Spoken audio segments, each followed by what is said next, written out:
한양 서쪽 칠패장터 어귀, 간판도 없는 국밥집에서 노파는 묵묵히 국을 끓였다. 사람들은 그 국 한 숟갈이면 속에 든 말까지 녹는다고 했다. 초라한 선비 윤서가 마지막 엽전을 털어 국밥을 시켰다. 과거에 번번이 낙방하고 빚만 쌓인 그였다. 국 한 술을 뜨자 어머니의 장국 냄새가 떠올라 눈시울이 붉어졌다. 사람 팔자는 밥상에서 먼저 보이는 법이지. 노파의 낮은 음성이 기모르는 국그릇 너머로 들려왔다. 윤서는 고개를 들었다. 노파의 주름진 얼굴에는 무언가 알 수 없는 깊이가 서려 있었다. 그날 이후 윤서는 이상하게도 그 집을 자주 찾았다. 배가 고파서가 아니었다. 노파의 국에는 단순히 배를 채우는 것 이상의 무언가가 담겨 있었다. 그것이 무엇인지 윤서는 아직 몰랐지만 매번 그 문턱을 넘을 때마다 가슴 한편이 조금씩 따뜻해지는 것만은 분명했다. 국밥집 뒤뜰에는 검은 장독이 하나 있었다. 노파는 누구에게도 그 뚜껑을 열지 못하게 했다. 장터 사람들은 수군거렸다. 저 안에 사람 마음 홀리는 재료가 들었다지. 옛날 궁중 비법이라나. 호기심을 참지 못한 윤서는 비 오는 밤 몰래 장독을 열었다. 그 안에는 화려한 약재도 귀한 고기도 없었다. 낡은 비녀 하나와 말라버린 편지 조각뿐이었다. 보아서는 안 될 걸 보았구나. 등 뒤에서 노파의 목소리가 들렸다. 윤서는 얼어붙었다. 그날 밤 노파는 처음으로 자신의 이야기를 꺼냈다. 젊은 시절 사랑했던 포졸이 있었다. 혼례를 앞둔 그날 그는 역적 누명을 쓰고 끌려갔다.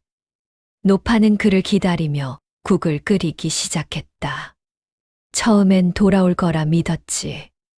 그런데 세월이 흐르니 국 끓이는 게 습관이 되어버렸어. 이젠 누굴 기다리는지도 잊었다. 빗소리만이 정막을 채웠다. 윤서는 그제야 알았다. 이 국에 담긴 깊이는 기법이 아닌 기다림이었다는 것을. 어느 겨울 국밥집에 만두가 새로 올랐다. 속이 유난히 붉고 향이 깊어 손님들이 줄을 섰다. 그런데 만두를 먹은 사람들 사이에서 기이한 소문이 돌았다.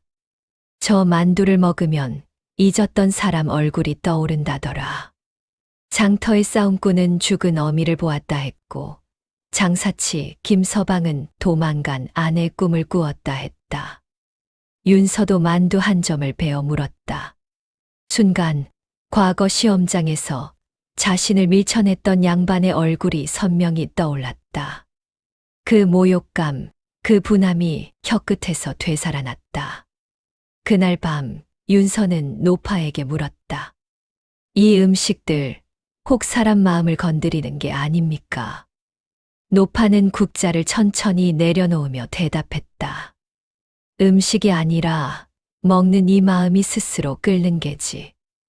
내가 하는 건 그저 불을 지피는 것뿐이야. 윤서는 입안에 남은 만두 맛을 음미했다. 달콤하면서도 쓰고 따뜻하면서도 서늘했다. 그것은 마치 자신의 인생 같았다.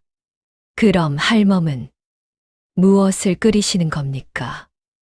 노파는 대답 없이 미소만 지었다. 소문은 결국 한양 대감의 귀에까지 들어갔다.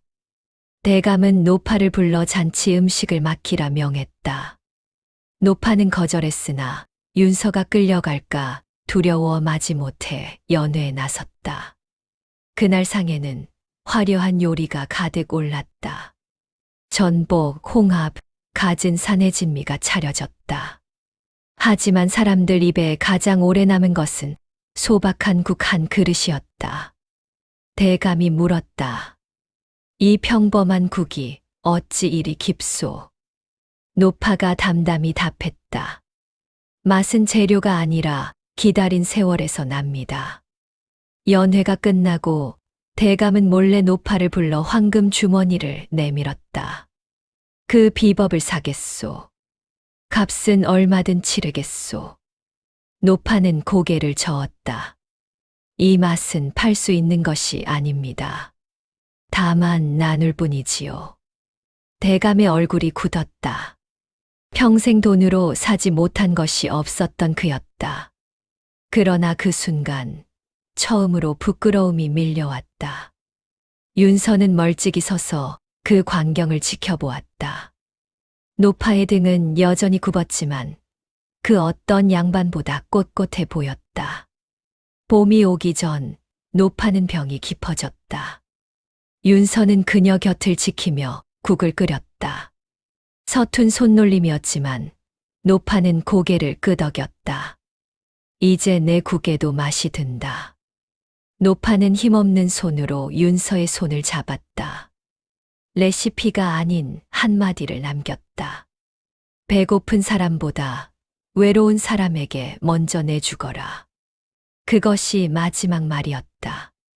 장례날 장터 사람들은 각자 그 집 그릇을 하나씩 들고 와 밥을 나누어 먹었다. 싸움꾼도 장사치도 대감의 하인도 함께 둘러앉았다. 국 김이 피어오르는 가운데 누군가 조용히 울었다. 이후 국밥집은 윤서가 이어받았다. 그는 새 간판을 걸었다. 마음 먼저, 그 다음 밥. 윤서는 매일 아침 검은 장독 앞에 국 한 그릇을 놓았다. 노파가 기다렸듯 이제 그가 기다렸다. 사람들은 지금도 칠패 장터를 지날 때면 말한다. 그 집 국 한 그릇에는 사람 팔자가 한 숟갈씩 들어있다. 그리고 묻는다. 오늘은 누가 먼저인가?